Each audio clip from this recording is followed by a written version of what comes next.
This young guy from a small town in Los Angeles vanished on his graduation day. All efforts to find him proved abortive. But 11 years later, his mom flipped through the pages of the old yearbook and discovers shocking secret. Sit back and enjoy this story as it unfolds.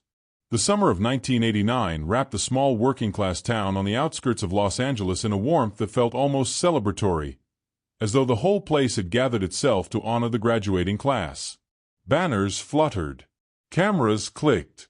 Families gathered under the open sky, hopeful for what the future held for their children. And among them stood Joshua Durham, 18, tall, already beard bright-eyed. The kind of boy people describe with words like responsible, polite, gentle, as though goodness simply lived inside him. His widowed mother, Clara, stood right in the front row, hands trembling with the excitement of seeing her first son achieve what she had fought tooth and nail for. Every late night selling homemade snacks on the street, every coin she saved from cleaning offices, every tear she wiped when the boys asked why their dad wasn't coming home anymore, it was all for this moment. She watched him walk across the stage, cap slightly crooked, that familiar shy smile tugging at the corner of his mouth as his name was announced. Joshua Raymond Durham. The applause roared, but to Clara, the world went silent. All she saw was her boy, her pride, her second chance at life, crossing the stage with a confidence he had grown into far too quickly. His younger brother, Aaron, barely 16, held a camcorder and tried to zoom in despite his shaky hands. He wasn't filming the ceremony.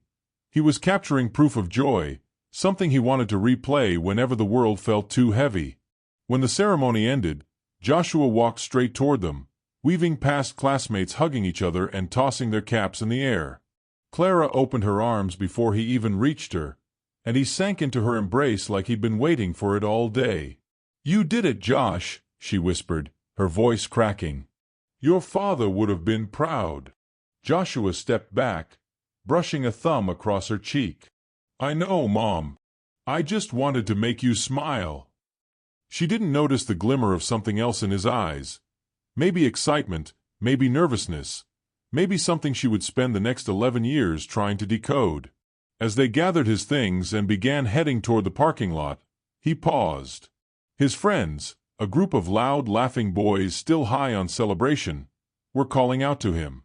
Joshua turned to Clara and Aaron with a grin that tried to hide a deeper tiredness. "Don't wait up, Mom. Last moment with the boys."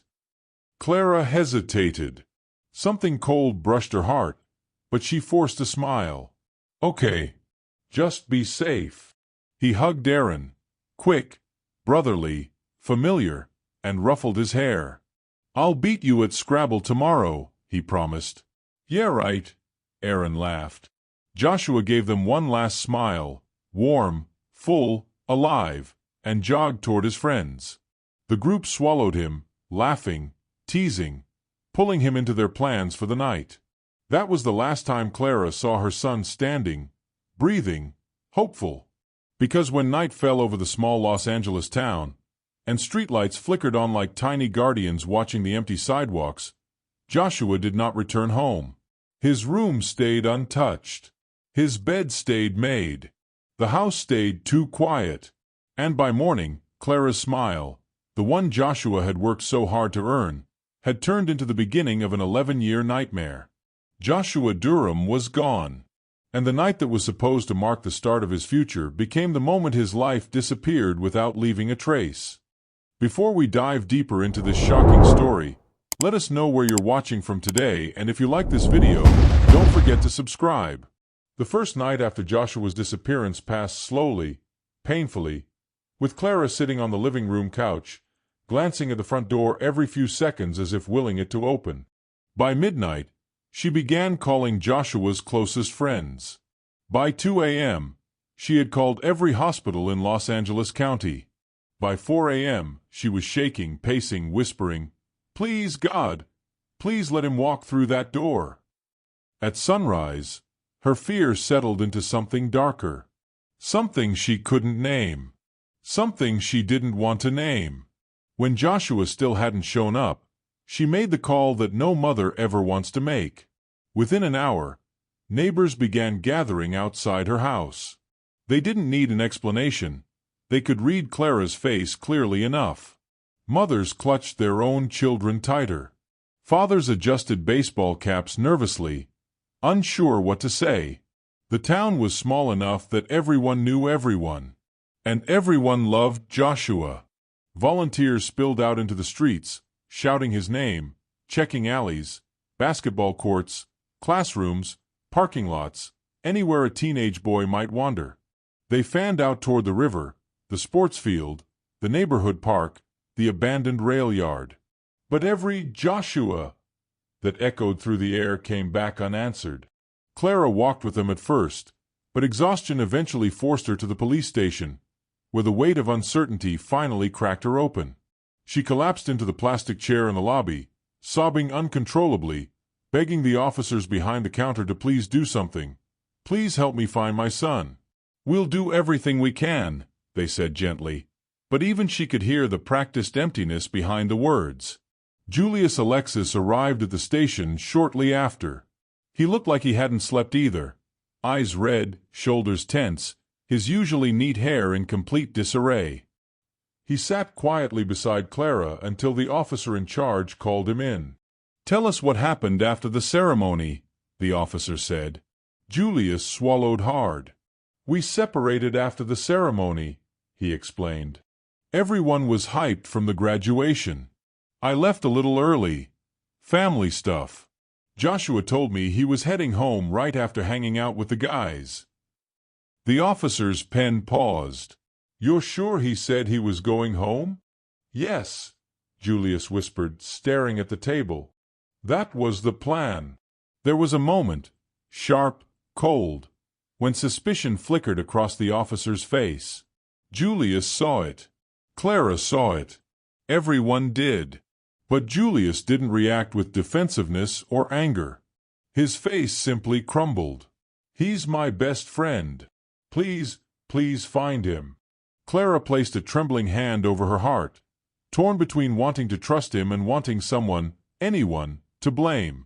At dusk on the second day of searching, a group of men following the river trail began shouting for the officers.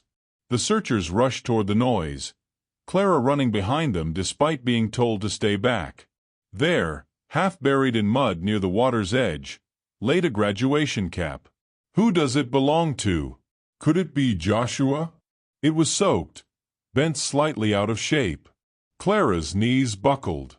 Someone caught her before she fell. She clutched the cap to her chest like it was a piece of his soul. "Please," she begged the officers. "Please don't tell me this means he's gone."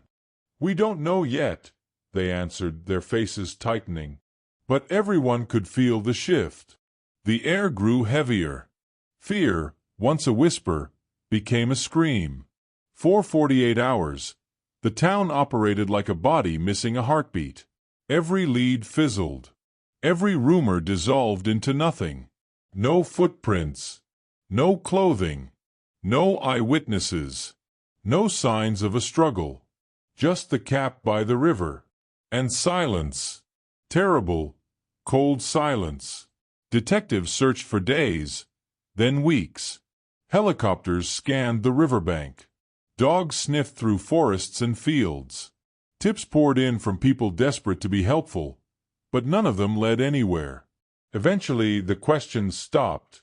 The volunteers stopped showing up. The police lowered their voices around Clara. The world resumed its normal rhythm, except for the Durham family, frozen in a grief that had no shape and no explanation. At the end of the second month, the senior detective closed his notebook with a soft sigh. No evidence. No answers. No Joshua.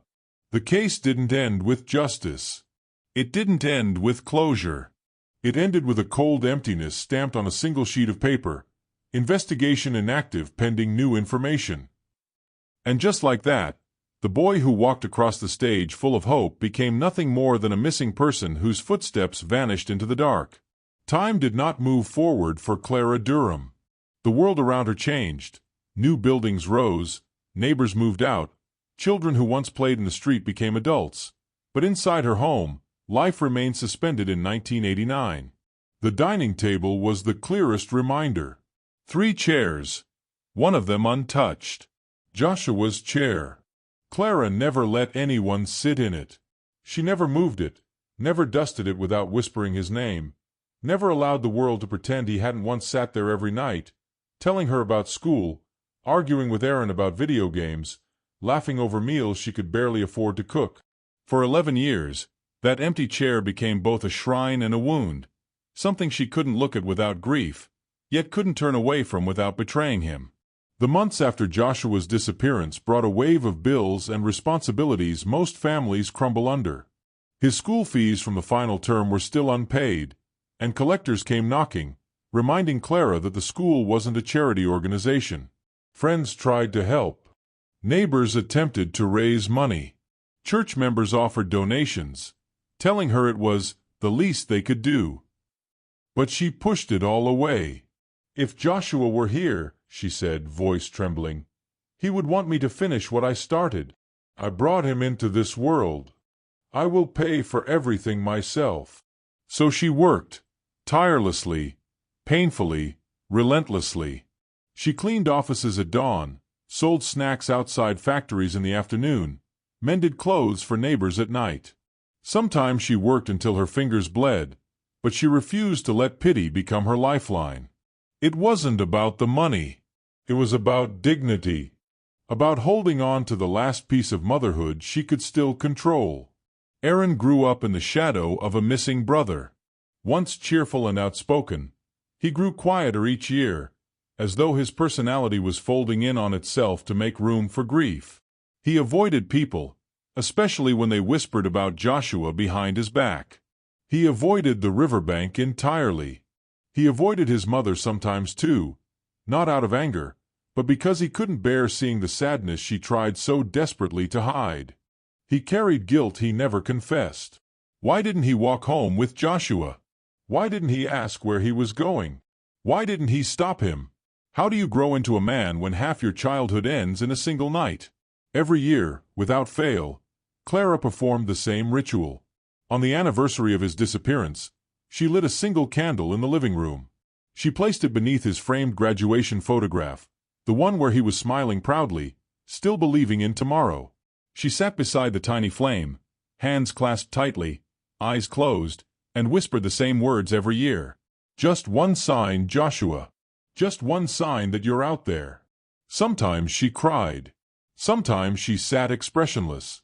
Sometimes she spoke to him as though he were sitting right beside her. But the candle always burned out before midnight, leaving nothing but the smell of melted wax and a silence that pressed against her chest like a mountain. 11 years is a long time to live without answers. Long enough for hope to weaken but not die. Long enough for a mother to learn how to breathe through grief, but never escape it. Clara kept only one tangible reminder of Joshua that hadn't been touched by investigators or time: the 1989 yearbook he had handed to her the afternoon he graduated. He had pressed it into her palms with a shy smile. "Keep this safe for me, Mom," he'd said. "I'll need it to remember who I was, years from now." She had thought he was talking about college. She didn't know those would be the last sentimental words he ever gave her. On the 11th anniversary, Clara woke with a heaviness she couldn't explain. It wasn't new, but it was sharper, like something hidden inside her had begun to stir. She lit the annual candle, but instead of sitting down, she found herself walking toward the old wooden cabinet where she kept the yearbook wrapped in a plastic bag. Her hands trembled as she pulled it out. She hadn't opened it in over a decade, not because she forgot, but because it hurt too much to remember. But grief has a way of demanding answers when you least expect it. She sat on the same couch where she had waited for him 11 years earlier and slowly opened the yearbook, letting the weight of the thick pages settle on her lap. She expected memories. She expected tears. She expected pain. She did not expect what she was about to find. And this moment, the quiet opening of a dusty old book, would become the turning point that changed everything the world believed happened to Joshua Durham. The yearbook felt heavier than Clara remembered. Its glossy cover, once bright blue and decorated with doodles from excited graduates, had faded into a muted shade over the years. She ran her fingers across the embossed numbers, 1989, and for a moment she imagined Joshua's hands doing the same, the day he signed it and whispered to her, "Keep this safe, Mom."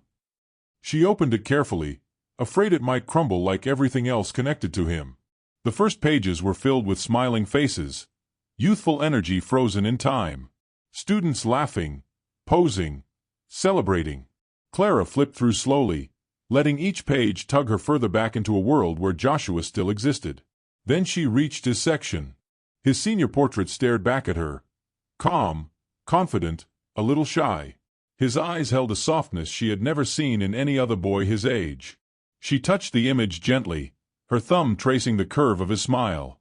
A real, bittersweet smile spread across her face for the first time in years. "This was you, my baby," she whispered. She flipped through more pages and found candid shots of him at school, playing chess with friends, holding a basketball even though he was terrible at the sport, sitting under a tree with Julius, laughing so hard his eyes were squeezed shut. For a moment, she let herself feel warmth instead of grief. But then she turned the page, and everything inside her froze. The hobbies and favorites section was supposed to be light-hearted, a place where students wrote quirky or funny things to show their personalities. But under Joshua's name, in bold, handwritten letters, was a phrase that made Clara's breath halt in her chest. "Chilling with the birds." She stared, then stared harder, as if looking long enough would change the words. But they stayed there, clear, strange, wrong. She whispered, barely able to say the words. "Joshua, you never liked birds." He wasn't outdoorsy. He never went to the park to feed pigeons. He wasn't a hunter. He didn't watch nature shows. If anything, he avoided birds ever since a seagull stole his sandwich when he was 10. Why would he write that? Why would the school publish it? And then a colder thought crept in. What if he didn't write it at all? A sinking feeling spread through her stomach. Her hands trembled as she began flipping through the yearbook again, this time with a different purpose.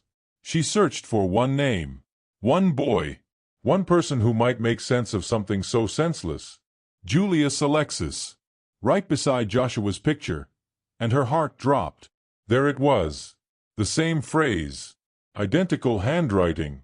Chilling with the birds. Her fingers pressed tightly against the page as if she might crush the answer out of it. "What does this mean?" she whispered, fear rising like bile. This wasn't coincidence. Joshua and Julius had been best friends for years. They did almost everything together. But this? This wasn't them. Something was wrong. Deeply, dangerously wrong. The yearbook under her arm. Clara left her house without even locking the door. She walked fast, almost running, heart thudding violently against her ribs. The police station loomed ahead, its gray walls reflecting a sun that suddenly felt too bright for the darkness inside her. She pushed the door open, breathless. The officers at the front desk looked up, surprised. "Mrs. Durham?" one asked gently. "Are you all right?" "No," she said, voice trembling. "No, I'm not." She laid the yearbook on the counter and flipped it open with shaky hands. "Look at this," she urged. "Look at what they wrote under my son's name." The officers leaned in, eyes narrowing as they read the words. One of them glanced at another, discomfort tightening his jaw. They flipped to Julius' page. Silence pressed into the room like a weight. Then one officer, a middle-aged man with deep lines around his eyes, exhaled slowly and said, almost under his breath, "We've seen this phrase before, years ago." Clara's heart stopped. "What do you mean?" she demanded. "What does it mean?" The officers exchanged looks, uncertain, hesitant, troubled. One slowly closed the yearbook and said, "Mrs. Durham, we need to reopen your son's case." In that moment, Clara realized something horrifying. Joshua's disappearance wasn't random. It wasn't a runaway situation. It wasn't an accident. It was connected to something hidden beneath the surface of their small town, something the police had seen signs of before but never understood. And now, 11 years later, a single yearbook entry had cracked open a door she never knew existed. The fluorescent lights hummed softly above the cramped police office as officers laid the old 1989 yearbook flat on the table. It looked innocent, faded corners, coffee stains, signatures from classmates, but the tension in the room twisted the air tight. Joshua's mother sat in the corner, hands folded, knuckles white, as though bracing for a truth she had unknowingly waited 11 years to hear. Detective Rios flipped to Joshua's page again, tracing the strange words with his fingertip. "Chilling with the birds." Then he turned to Julius' page. The same phrase. He flipped further. Page after page. A slow dread began dripping into the room. "Hold on," murmured an officer, leaning in as Rios stopped at another student's profile. Another one. Then another. Within minutes, 10 pages were marked with sticky notes. 10 faces stared back at them, smiling, young, full of promise, each carrying the same cryptic line under their hobbies. Joshua's mother watched, breath shallow. "What does that mean?" she asked, but no one answered. They didn't know yet. The officers sat back, comparing notes. Some of the students had moved to distant states. Others still lived in the same town, in quiet jobs, working in gas stations or grocery stores, leading uneventful, almost faded lives. A couple had died early. Accidents, overdoses, tragedies that had barely made the local paper. But one detail tied all 10 students together. None of them had ever lived the brilliant futures their teachers once predicted for them. They were students who had once been described as exceptional. Bright athletes, top-performing scholars, debate champions. Students teachers whispered about with pride. But after graduation, their paths dropped into shadows. A chill spread through the room. Detective Rios straightened. "This isn't coincidence. Someone put that phrase there for a reason." He reached for the phone. "Get me the principal.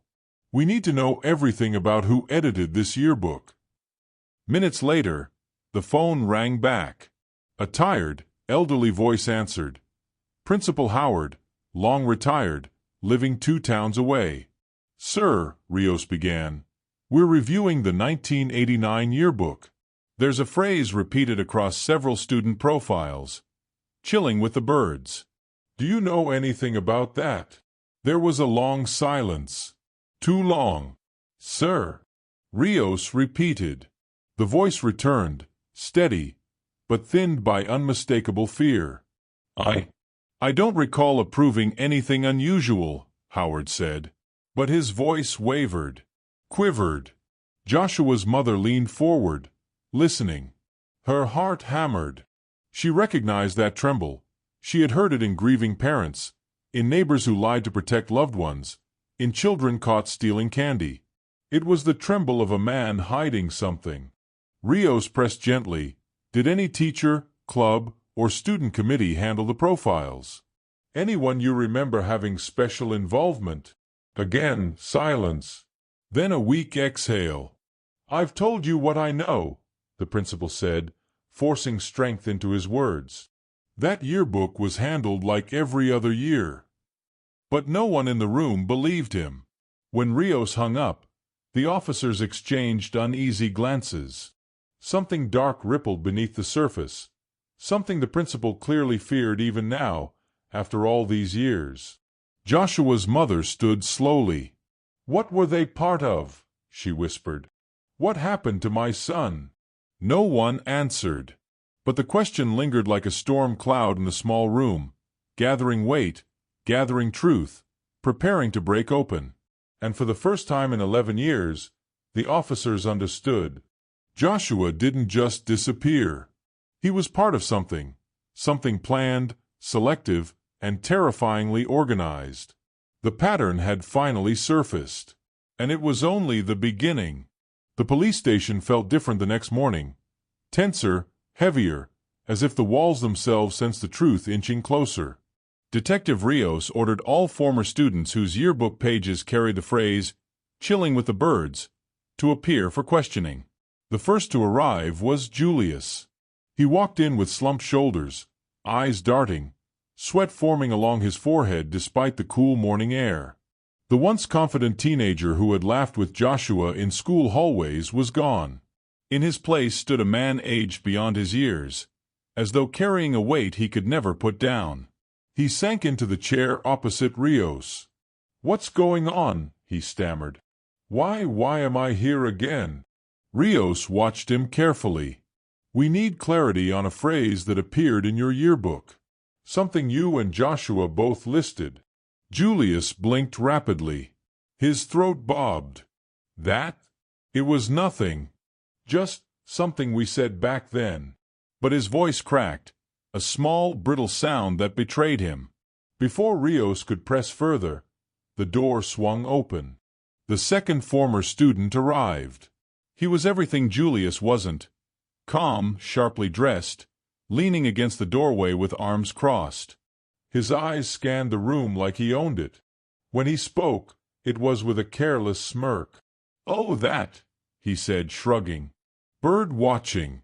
We used to go by the river, look at hawks and stuff. You know, teenage hobbies." He delivered the lie with such ease that for a moment even Julius looked surprised. Minutes later, the third arrived, this one jumpy, hands shaky as he clutched the strap of his backpack. His eyes flicked from the officers to the door, then to the windows, like someone expecting a shadow to walk in behind him. When Rios repeated the same question, the young man swallowed hard. "A joke," he whispered. "It was just a joke we all wrote down. Nothing serious." "Why the fear?" Rios asked quietly. The man's breath hitched. He looked away. "Can I go now?" Another ex-student was ushered in. This one laughed nervously, then claimed it was a club activity. Another said it was simply a nickname we gave ourselves. Each answer clashed with the last. Bird watching. A joke. A club. A nickname. Nothing. Everything. And most unsettling of all, none of them used the same explanation twice. Each one seemed terrified of choosing the wrong answer, yet equally terrified of telling the truth. Joshua's mother sat outside the interview rooms, clutching her purse as though it were a lifeline.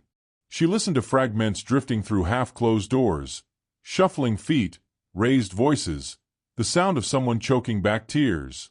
Every inconsistency, every lie, every evasion sank deeper into her bones. Rios regrouped with his team as the last student left. "They're contradicting each other on purpose," Officer Keene muttered. "No group of teenagers accidentally lines up on a lie for 11 straight years." "They're protecting something," another added. "Or someone." Rios stood by the whiteboard where all 10 names were listed. Red ink circled each one. The yearbook images stared back at him, frozen smiles trapped in time, masking whatever truth lived beneath. "This wasn't a hobby," Rios said finally. His voice was low, steady. "It's a code." Joshua's mother felt the words like a physical blow. Code meant secrecy. A code meant organization. A code meant Joshua hadn't been just a victim of random tragedy. Whatever the birds were, her son had been part of it, willingly or not. The detectives exchanged looks. The pattern was tightening. The lies were converging. Something long buried was pushing itself to the surface. And somewhere, beneath all those contradictions, lay the truth Joshua never came home to tell. That night, the police station was suffocatingly still. The fluorescent lights hummed overhead as 6 of the former students, grown men now, sat in separate holding cells. Some paced. Some prayed. Some stared blankly at the walls, refusing to blink. But Julius shook. He sat on the edge of the metal cot, elbows on his knees, hands digging into his scalp. His breaths came in sharp bursts. Every few minutes he whispered Joshua's name as though speaking to a ghost who still lingered in the corners of the station. Detective Rios watched him through the glass. He saw something in Julius the others didn't have. Remorse. Real remorse. Torture that had simmered for more than a decade. Just before dawn, Rios approached Julius's cell and spoke to him through the metal bar. "Julius," he said softly, "I know you're carrying something. Let it out before it destroys you." Julius lifted his head. Tears clung to his eyelashes. His body trembled like a child caught in a storm. "I can't," he choked. "They'll come for me." "Who?" Rios pressed gently. "Who are you afraid of?" For a long moment, Julius didn't speak. His fingers clenched into fists. His jaw quivered. And then, something broke. Not loudly, not suddenly, but like a quiet fracture he'd been holding shut for too long. It started in 1988, Julius whispered. The seniors, they recruited us. Rios didn't breathe. Julius continued, voice cracking. They called it the Big Birds Club. The name felt childish, harmless, even laughable, but Julius flinched as he said it, as if the very words carried shadows behind them. They said it was a leadership society, he continued, a group that guaranteed opportunities, scholarships, recommendations, connections. Joshua wanted to study engineering. I wanted to be a journalist. We thought, he shook his head, we thought it was our way out. The first meetings were friendly gatherings, pizza nights, study sessions, jokes about the future. The older boys talked about ambition, success, brotherhood. They praised Joshua's intelligence, told Julius he had a sharp mind for stories. They treated us like little brothers, Julius said, and we believed every word. Rios exchanged a grim glance with Officer Keene. Too many stories began this way. Promises, compliments, bait. Julius swallowed hard. Then one night, everything changed. He described how the tone of the meetings shifted. The seniors grew more demanding. They ordered the younger boys to run errands, stealing test papers, distracting teachers, sneaking into staff rooms. They called it proving loyalty. And then came the initiation rituals. Each recruit was assigned a specific task, chosen by the senior members. Some had to vandalize property. Some had to steal expensive items from classmates. Some were told to hurt fellow students who had disrespected the older boys. But Joshua was given something far worse. They told him to target a younger girl, Julius whispered, voice shaking violently. A quiet freshman. They said he had to hurt her, bring back proof. They told him everyone had to leave a mark to join. Joshua had been horrified. He begged, literally begged, the seniors to change his assignment. Offered to take anyone else's punishment. Anything but that. They laughed at him, Julius said through tears. Said backing out meant he wasn't strong enough. Said it meant he was mocking the brotherhood. Refusal, they told him, meant punishment. Julius covered his face. His shoulders heaved. He didn't show up to the next meeting. He told me he wasn't doing it. He said he'd rather walk away forever. Rios felt his stomach twist. Julius looked up, eyes red and broken. They punished him, he whispered. The night of graduation. The words hung in the air like a verdict. Julius began to sob, ugly, uncontrollable sobs that tore out from 11 years of guilt. They told me it was just a scare. They said they wanted to teach him a lesson, make him apologize. I swear I didn't know they planned to hurt him. I didn't know they'd... He couldn't finish. But he didn't need to.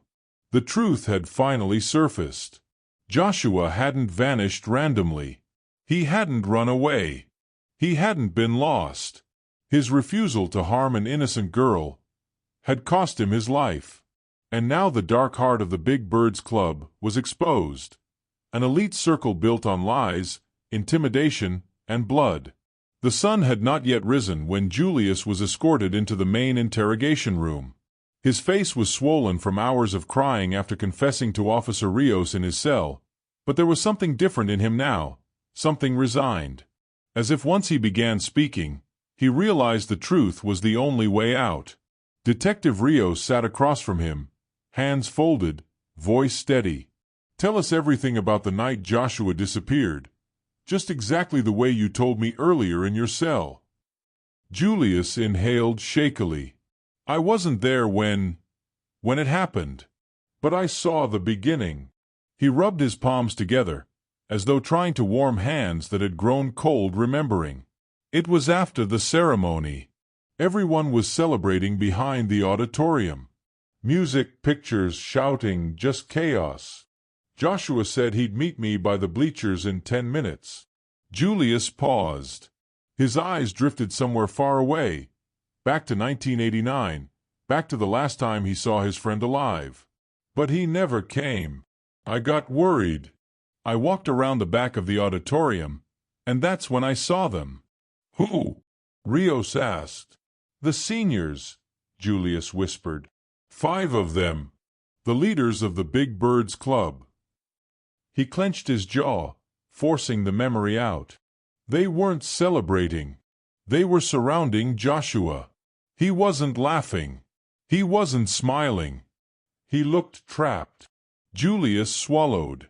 One of them grabbed him by the arm and told him he still had a choice, that he could complete the ritual and everything would be forgiven. Joshua kept saying no, kept saying he wouldn't hurt anyone just to earn a badge. His voice trembled at the memory, and then they led him away, down the slope behind the auditorium, toward the sports field that leads to the river. Every officer in the room felt the air tighten. Julius's voice dropped lower. I froze. I should have followed. I should have done something. But I had heard the rumors, the secrets, and I was scared. This wasn't new for the detectives. Fear was the glue in every toxic brotherhood. But Julius wasn't finished. There was something else, he whispered. Something they taught us from the start. No one leaves alive after refusing initiation. Rios stiffened. Explain. It was one of their rules. A threat, at first. But later I realized it wasn't just talk. Anyone who backed out became an enemy. I thought they were exaggerating. I never believed they'd actually kill someone. Julius's face contorted. But they did. For a moment, no one spoke. Even the officers outside the room felt the words vibrate through the walls. Joshua had chosen integrity over fear, over belonging, over survival. And it had cost him everything. Detective Keene stepped in, holding a worn, yellowing file. There was a witness in 1989, she said. A janitor who claimed he saw a group of boys in graduation robes dragging someone toward the sports field and beyond.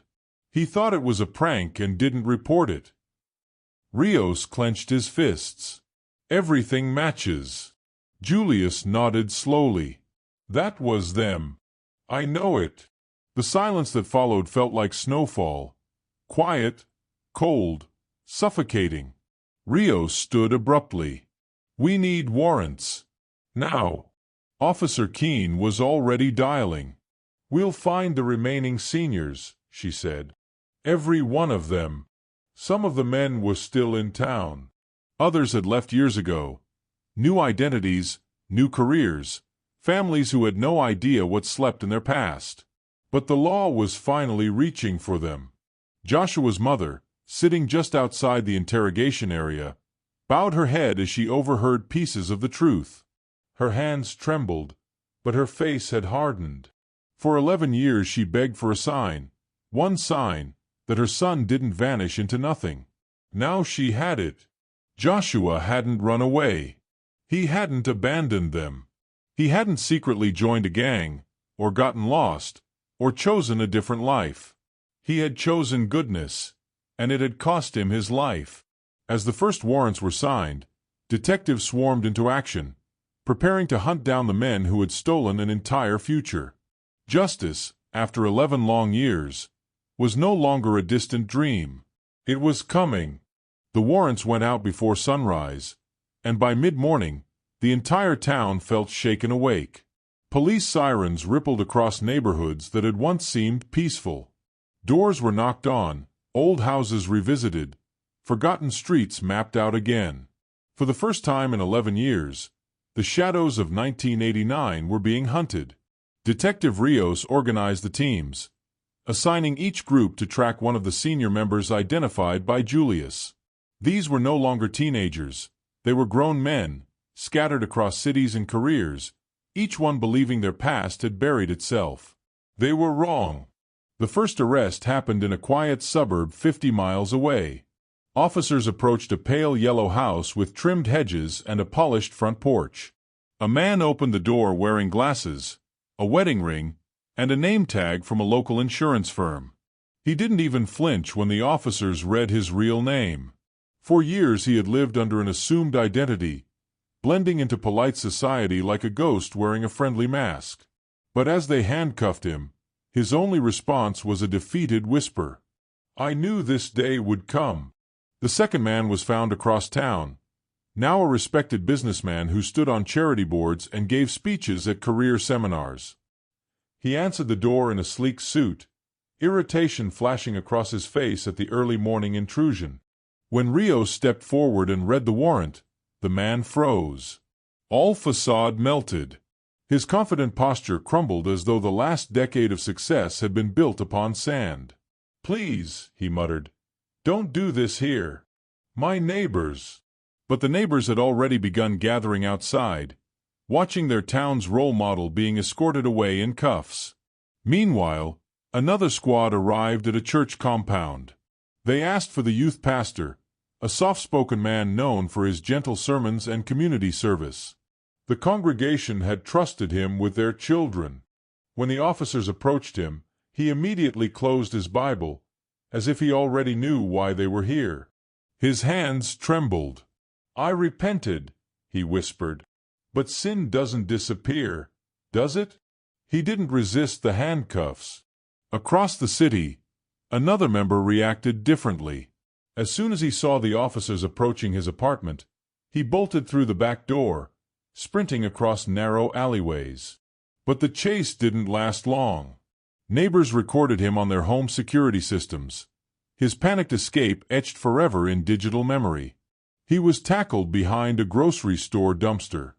Back at the station, the sixth member, cornered in his office at a local warehouse, broke the moment he saw the badge.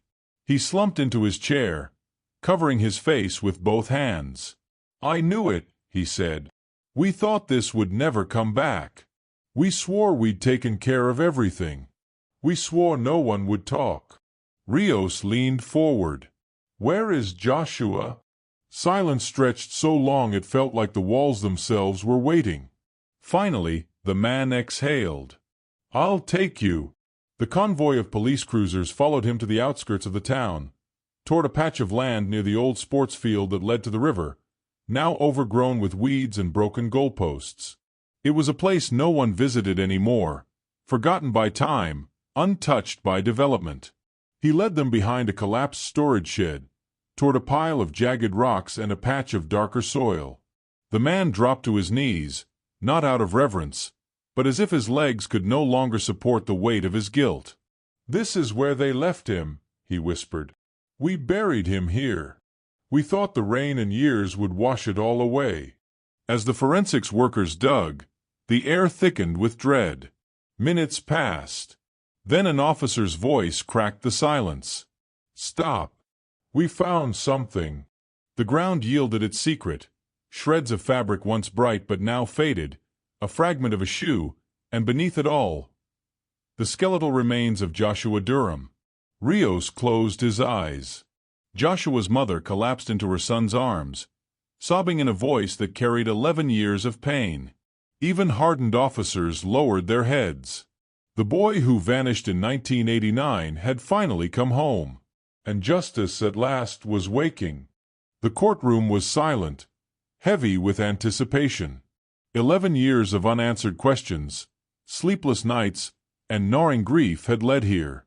The surviving senior members of the Big Birds Club, men who had once hidden behind their youth, status, and intimidation, sat in the defendant's box.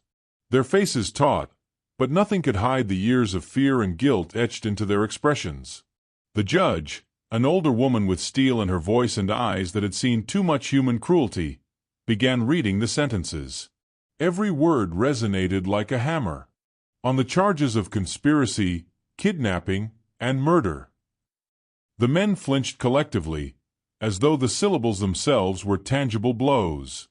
Each defendant is hereby sentenced to life imprisonment without the possibility of parole. Silence hung in the courtroom for a heartbeat. Then a low murmur spread through the gallery. Some nodded, quietly relieved. Others sat frozen, stunned by the weight of consequences that had been avoided for too long. Julius Alexis, sitting a few rows away from Joshua's mother, exhaled shakily. Unlike the others, his sentence was reduced, taking into account his full cooperation, his emotional trauma, and the role he had played in bringing the truth to light. 11 years of guilt had finally transformed into something resembling redemption, but he would carry the memory of Joshua forever. Joshua's mother, Clara, had attended the entire trial. Her face was pale, lined with grief and exhaustion, yet her eyes glimmered with the sharpness of victory. The man who had taken her son could no longer harm another child. Justice had finally been served. A few days later, the town gathered at a quiet cemetery on the outskirts, where autumn leaves swirled around the small crowd. Joshua's remains were returned to the earth, wrapped in a simple shroud, accompanied by flowers that symbolized the love he had left behind. Clara knelt beside the freshly turned soil. Her hands, calloused from years of struggle and worry, clutched Joshua's yearbook tightly. 4 years, it had been her only tangible link to him, a relic of innocence, a book of memories, a mystery she could never solve, until now. She whispered into the cool morning air, her voice trembling but strong. "Your truth won, son. They can't hurt anyone again." The wind rustled the pages of the yearbook, almost as if Joshua were acknowledging her words. Her younger son, Aaron, stood beside her quietly, holding her hand. He had grown in the shadow of this tragedy, carrying the grief of a brother lost and the weight of a mother's sorrow. Now, he finally began to breathe, knowing that what had haunted their family for more than a decade had been confronted. Clara pressed the yearbook to her chest, feeling the embossed letters of 1989 beneath her fingers. It had become more than a memory. It was a symbol of pain, yes, but also a testament to resilience and justice. Every page marked a story, every signature a moment in time. And now, those pages also carried the truth that the world could no longer ignore. As the sun climbed higher, casting golden light over the cemetery, Clara and Aaron turned away from the grave. The town, once familiar, now seemed too heavy with memory. They needed to leave, to find a place where Joshua's absence would not dominate every street corner, every schoolyard, every passing neighbor. The drive away from Los Angeles was quiet, filled only with the hum of tires on asphalt and the occasional sigh from Clara. Aaron rested his head against the window, watching the scenery blur, absorbing the sense of relief his mother exuded. Clara held the yearbook on her lap. It was no longer a reminder of loss, but a talisman of victory over injustice. Every worn page represented a battle fought, a secret exposed, a life avenged. And though Joshua was gone, she carried him with her. Through memory, through love, and through the hard-won knowledge that the men who had destroyed her world would never hurt another child again. As the city disappeared behind them, Clara allowed herself to imagine a future filled with quiet mornings, soft laughter, and a chance to heal. The shadows of the past would never fully leave, but for the first time in 11 years, hope glimmered at the horizon. She whispered again, almost to herself, almost to Joshua, "Rest now, my son. Your story has been told. Your name has been cleared. And your truth has won." With that, they drove toward a new life, one built not on fear, but on courage, resilience, and the enduring power of justice finally delivered.